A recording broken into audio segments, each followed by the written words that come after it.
આપણે ઘણા એવા કિસ્સાઓ જોયા છે કે કોઈ પણ ગુનેગાર વારંવાર ગુના કરે છે તેનું કારણ પોલીસ પ્રશાસનની મિલીભગત હોય છે।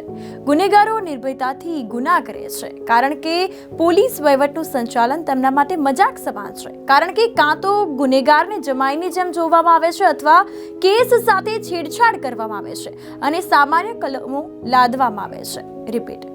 સામાન્ય કલમો લાદવામાં આવે છે, જેના કારણે ગુનેગાર સરળતાથી તે ગુનામાંથી બહાર નીકળી જાય છે અને પછી તેઓ નવા ગુનાનું કાવતરું ઘડે છે। આવું જ કંઈક છત્તીસગઢના બિલાસપુરમાં જોવા મળ્યું। આપણે ઘણા એવા કિસ્સાઓ જોયા છે કે કોઈ પણ ગુનેગાર વારંવાર ગુના કરે છે તેનું કારણ પોલીસ પ્રશાસનની મિલીભગત હોય છે।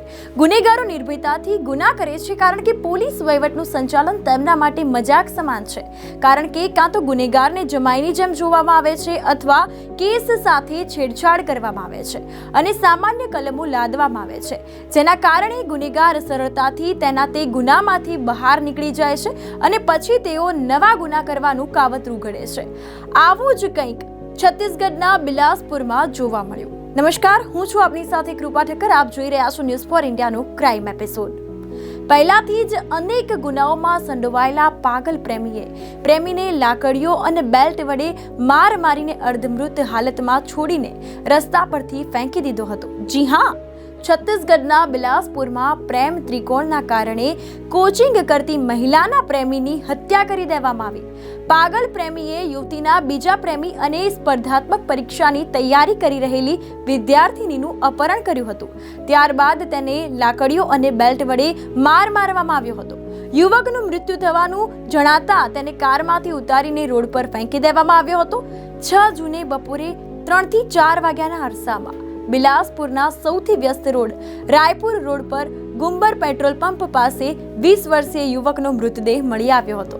ત્યારબાદ મૃતદેહને ચાલતી કારમાંથી ફેંકી દેવાનો મામલો સામે આવ્યો હતો। યુવકની ઓળખ લખનપુર અંબિકાપુરના રહેવાસી રાજેશ સાહુના પુત્ર યશ સાહુ તરીકે થઈ હતી। યશ સાહુ આઈએએસ કોચિંગ માટે બિલાસપુર આવ્યો હતો અને તેણે મંગળા ચોક પાસે આવેલી દિલ્હી આઈએએસ એકેડેમીમાં એડમિશન લીધું હતું। તે ચંદ્રવિહાર કોલોનીમાં ભાડાના મકાનમાં રહેતો હતો। રાહુલ નામદેવને કોચિંગમાં અભ્યાસ કરતી વિદ્યાર્થીની સાથે પ્રેમ સંબંધ હતો। રાહુલ ઘણીવાર તેની ગર્લફ્રેન્ડને મળવા કોચિંગ સેન્ટરની આસપાસ જતો હતો। આ દરમિયાન તેને ખબર પડી કે તેની ગર્લફ્રેન્ડ પણ અન્ય યુવક યશ સાહુને પ્રેમ કરતી હતી। આના પર રાહુલ નામદેવે યશ સાહુને તેની ગર્લફ્રેન્ડથી દૂર રહેવાની ચેતવણી આપી હતી। એક દિવસ રાહુલ તેની ગર્લફ્રેન્ડને મળવા ગયો ત્યારે યશ સાહુ અને અન્ય વિદ્યાર્થીઓ એકબીજાની મજાક કરી રહ્યા હતા। રાહુલ નામદેવે આ જોયું અને તેના મિત્રો સાથે મળીને યશની હત્યા કરવાનો પ્લાન બનાવ્યો।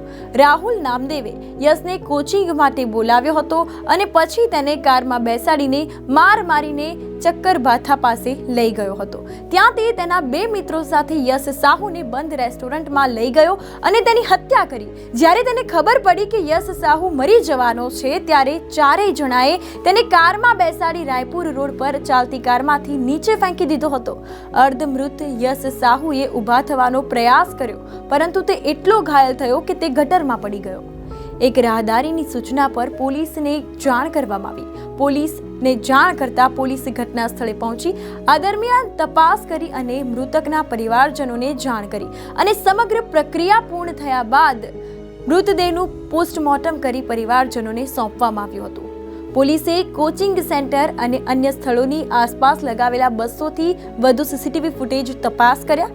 પોલીસ અન્ય ટેકનિકલ માધ્યમો દ્વારા પણ આરોપીઓ સુધી પહોંચી હતી। પોલીસે આરોપી રાહુલ નામદેવ ઉર્ફે બુટિયા, વિનય સંદિલિયા અને ઉમેશ વર્માની ધરપકડ કરી, જે ચક્કરબાથાના રહેવાસી છે। પોલીસે જણાવ્યું કે રાહુલ આ હત્યા કેસનો મુખ્ય આરોપી છે। તેણે જ તેના સાગરીતો સાથે પ્રેમ ત્રિકોણમાં દુષ્કર્મ આચર્યું હતું। પોલીસે પોતાનો રિપોર્ટ તૈયાર કરીને કોર્ટમાં રજૂ કર્યો હતો, જેમાં લખ્યું છે કે હત્યામાં ઓટો અને સ્કૂટરનો ઉપયોગ થયો હતો, જ્યારે પોલીસે પોતે કારનો ઉલ્લેખ કર્યો છે અને કાર પણ રિકવર કરી લીધી છે।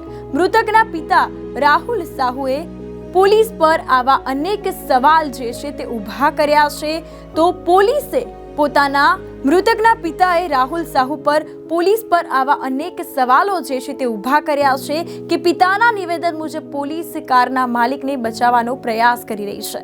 તો આ હતી છત્તીસગઢના બિલાસપુરની સત્ય હકીકત. આવી જ નવી ક્રાઇમ સ્ટોરીઝ માટે આપ જોતા રહો ન્યૂઝ ફોર ઇન્ડિયા, ગુજરાતનું ગૌરવ. નમસ્કાર.